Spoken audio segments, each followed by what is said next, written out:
Joel here with Bodycam Breakdown TV. Today's footage comes from Dr. Insanity. I'll link the full video below if you want to watch it start to finish. After 6 hours on the run for the brutal killing of his best friend, Brandon's parents are left waiting, praying, as police close in on their son, now accused of murder. The breakdown starts now. Watch as officers approach Brandon to ask about his missing friend. Right now, this is just a routine conversation with no clear signs of what's coming. Hey, what's going on? I'm Officer Gar with the Rome Police Department. We're following up on all this. Can you walk me through what's going on? Just make sure we're all on the same page. We started drinking around 12 yesterday. Yeah, it's you and Aaron, right? Yeah, me and Aaron. Okay. Anyone else with you guys? And went some bars. Pay attention as Brandon starts to explain what he saw earlier. The way he says it is going to stand out. He had gone upstairs and was just puking everywhere to the toilet. It was like standing up and puking for some reason. I went downstairs and he told me that he doesn't need any help. I went downstairs, dropped a bottle, cut my pinky, and I went to the urgent care this morning, took a shower, went to bed. Okay. And then woke up 1 to 2 a.m. and his car was gone. Watch as officers move toward asking to search the home. How Brandon responds here is going to shape what they do next. Do you have any problem with us checking inside the house? No problem at all? No ferocious iguanas or anything? You never know, man. People have all kinds of pets. Do you mind coming in here with me so you can just show me where I'm going and all that? Yeah. Just makes it a little bit easier. The bathroom is up there that he was up checking in. I got you. Oh, Lord. Is that what's in the laundry right now, I guess? Watch as officers continue searching the home. They're about to notice a strong chemical smell coming from one room, along with an unusual amount of cleaning supplies. And what they find next goes far beyond that.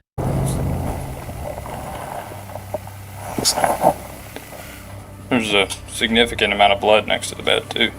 More than just vomit all the way over here. Looks like it's been there a while, but he could have been throwing up blood, I guess. See all that? It's weird to be throwing up blood like that. Not to mention, if he had alcohol poisoning, he wouldn't have been able to get up and move around this morning. Especially at 2 or 3 in the morning. Pay attention as officers continue piecing things together. Between Brandon's story, what they're seeing in the room, and everything else adding up, the situation is starting to feel off. And as that pressure builds, Brandon is about to make a move.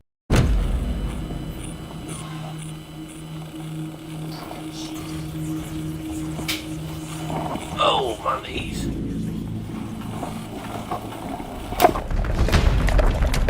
Keep going. Hey, no, quick.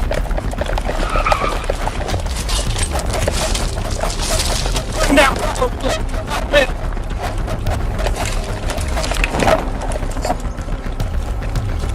Brandon has just managed to slip away from police, at least for now. As officers begin going door to door for leads, one of them is about to come across a call that could shift the search.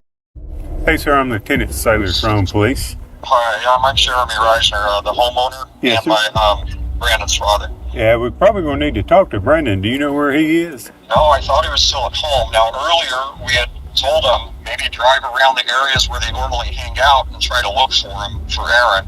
Okay, we'll keep trying to get hold of him. We're still about an hour away, working our way there. Even after that call, there's still no clear direction. As time passes with no sign of Brandon, officers are about to receive information that changes everything. He's ready to turn himself in. You're with Brandon. Rachel. Jeremy. Thank you.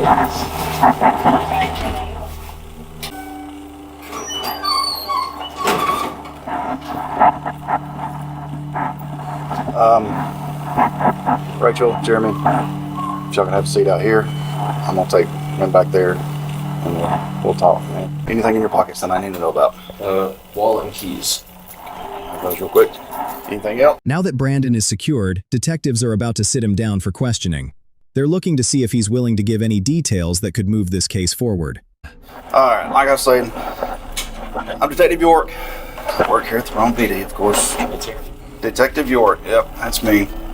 So before we get started, got some paperwork you gotta fill out. So I'm gonna read you some stuff before we get started, okay? You have the right to remain silent. You have the right to talk to a lawyer for advice before you are asked questions and have him with you during questioning.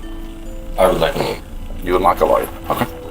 Now that Brandon has asked for a lawyer and isn't speaking, detectives are about to turn to his parents, hoping they might be willing to provide the answers he won't. There's a lot going on right now. Anything that we can do for y'all right now. Need you back in 5. I can take you out. Try to show you. I can try to show you You can try to show us the general area, yeah. Okay. There's an old cemetery up the hill. You turn left. Trendle, something like Trendle. Okay. We can show you all that. That statement from Brandon's father gives detectives something they can work with.